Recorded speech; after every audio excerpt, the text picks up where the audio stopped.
Good morning, Room 5 super readers. This week is kind of an exciting week because we get to take a break from Wonders. And Wonders is a reading program, which means it's designed to give us all the tools that we need to become good readers. And as you know, there are 6 units in Wonders, and we've gone through 5, which means most of us are well on our way to becoming really good readers. And one of the things that you do when you're a good reader is you talk about books and you discuss books. So even as a grown-up right now, especially since we've been home, I have been reading books and ordering books online too. And one of the best things about being a good reader is you share books.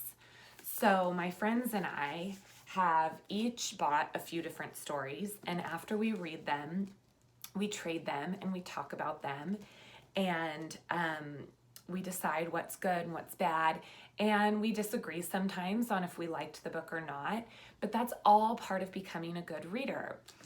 And so we have the opportunity to do that this week. You are going to get to pick a few different stories and create a couple of different things. You get to choose. You can create a book report, or you can create a book review about these stories. So I would think the very first thing that you would want to do is pick a favorite story. One you have maybe read a million times. It might be one of your favorites from when you were a little boy or a little girl, one that you maybe had mom or dad read to you a gazillion times, or maybe it's one that I've read to you. It could be a chapter book. But chapter books are really tricky to do at first. So even when I was thinking about what story I wanted to share with you guys today, I decided I wanted to share one of my very favorites, The Little Engine That Could. Now, this was my favorite when I was a little girl. It was one that I had my mom read to me all the time. And then as I got older, I would read it to myself. And then, of course, I've read it to my classes. I don't think I ever actually got a chance to read it to you guys.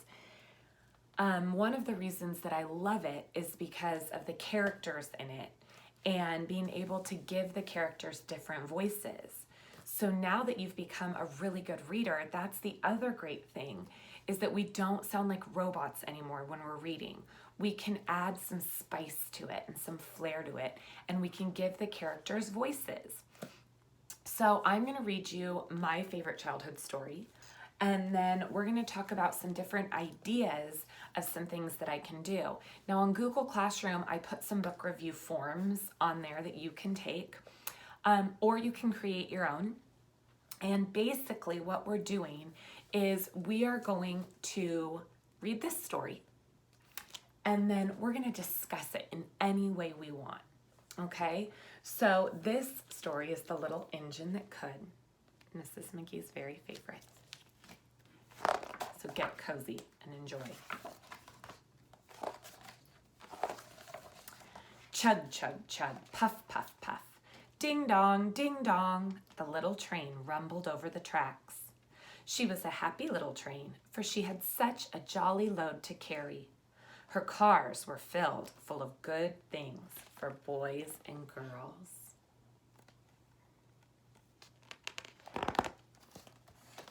There were toy animals, giraffes with long necks, teddy bears with almost no necks at all, and even a baby elephant. Then there were dolls, dolls with blue eyes and yellow curls, dolls with brown eyes and brown bobbed heads, and the funniest little toy clown you ever saw. And there were cars full of toy engines, airplanes, tops, picture puzzles, books, and every kind of thing boys or girls could want.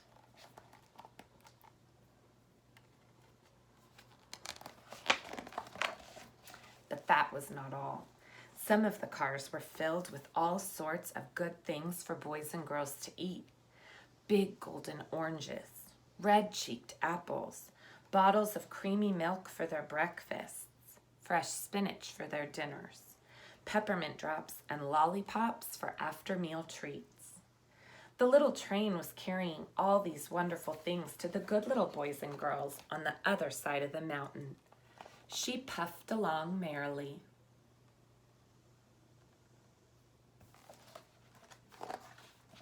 Then all of a sudden, she stopped with a jerk. She simply could not go another inch. She tried and she tried, but her wheels would not turn. What are all those good little boys and girls on the other side of the mountain going to do without the wonderful toys to play with and the good food to eat?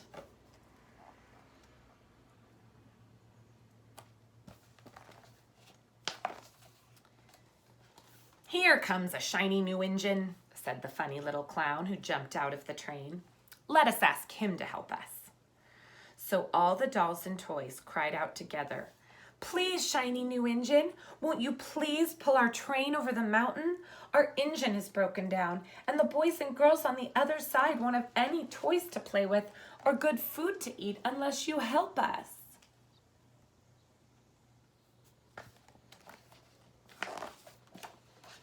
But the shiny new engine snorted. I pull you. I am a passenger engine. I have just carried a fine big train over the mountain with more cars than you've ever dreamed of.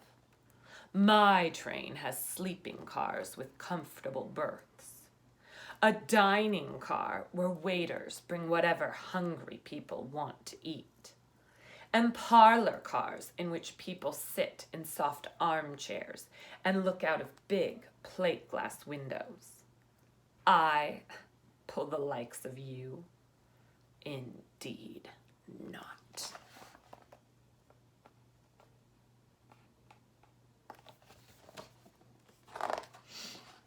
And off he steamed to the roundhouse where engines live when they're not busy. How sad the little train and all the dolls and toys felt. Then the little clown called out, The passenger engine is not the only one in the world. Here is another engine coming, a great big strong one. Let us ask him to help us. The little toy clown waved his flag, and the big strong engine came to a stop.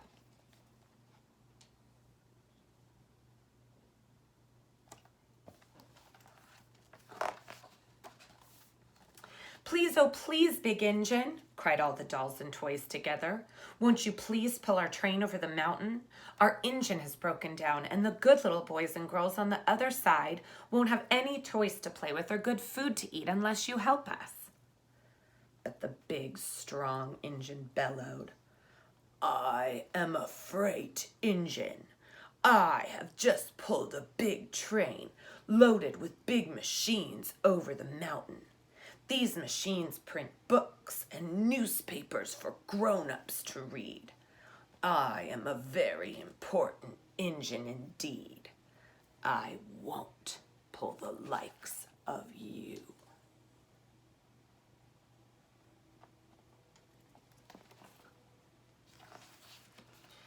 And the freight engine puffed off indignantly to the roundhouse. The little train and all the dolls and toys were very sad. Cheer up, cried the little toy clown. The freight engine is not the only one in the world. Here comes another. He looks very old and tired, but our train is so little. Perhaps he can help us.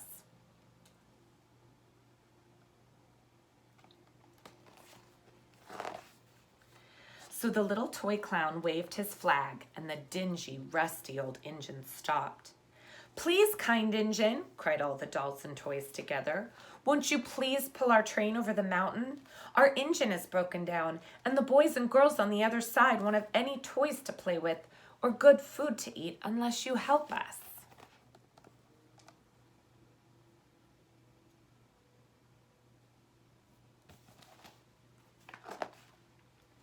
But the rusty old engine sighed. I'm so tired. I must rest my weary wheels. I cannot pull even so little a train as yours over the mountain. I cannot. and off he rumbled to the roundhouse, chugging, I cannot, I cannot, I cannot.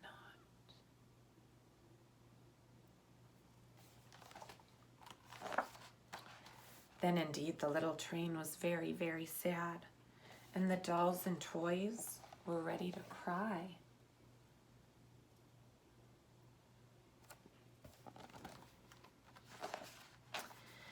But the little clown called out, here's another little engine coming, a little blue engine, a very little one.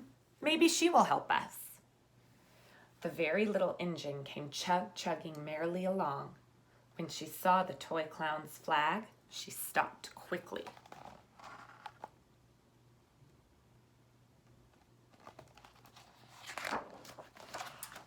What is the matter, my friends?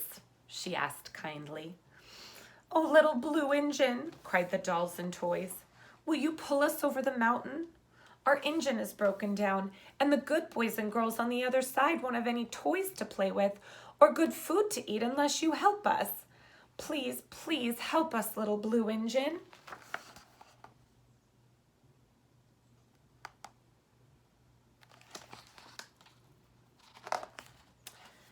I'm not very big, said the little blue engine.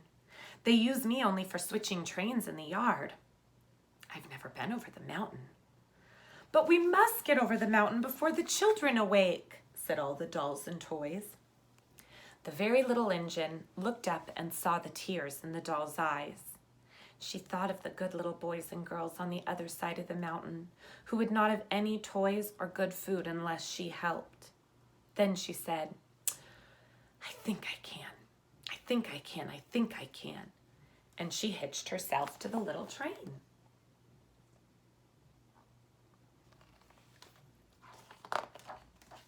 She tugged and pulled and pulled and tugged, and slowly, slowly, slowly they started off. The toy clown jumped aboard, and all the dolls and toy animals began to smile and cheer.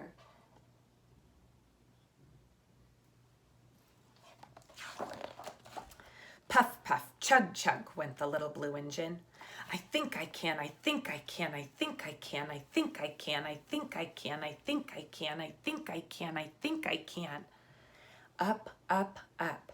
Faster and faster and faster, the little engine climbed.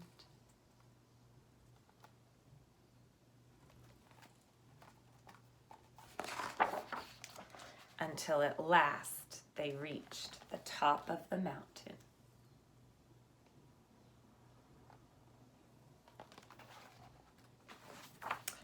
Down in the valley lay the city.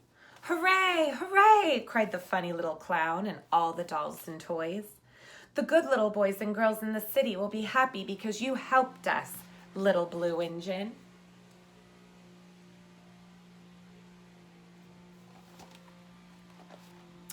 And the little blue engine smiled and seemed to say as she puffed steadily down the mountain, I thought I could, I thought I could, I thought I could.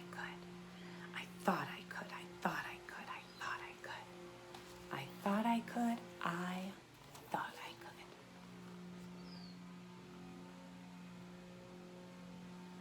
could. The end. So, is this a book that you could read to a younger child? Absolutely. But it happens to be my favorite. And whenever we're learning to do something new, the best way to do it is to pick something that you know really, really, really well. So I wanted to share my favorite story with you because now I'm going to share exactly how we put it onto a piece of paper. So that's going to be in the next video. So what you might want to do right now is stop watching this video and go pick out your favorite book. Now you can't just pick it out of a pile or off of a shelf and say, I'm doing this book. You need to sit down and you need to practice reading it again. I would like it to be a book that you can read out loud. So maybe ask mom or dad if they have a moment that they could read that story with you and listen to you read it. If you have a little brother or sister, you could read it to them. If you have an older brother or sister, you may ask them to sit with you. But I want that to happen first. That's step one, is to pick your very favorite or a very favorite. I have a whole stack, you know me. Every other book is my favorite book. And decide which one you're going to do. And then get that one and come back and we'll watch the book review, book report video next. Okay? So I love you and I miss you, and there's no place like home.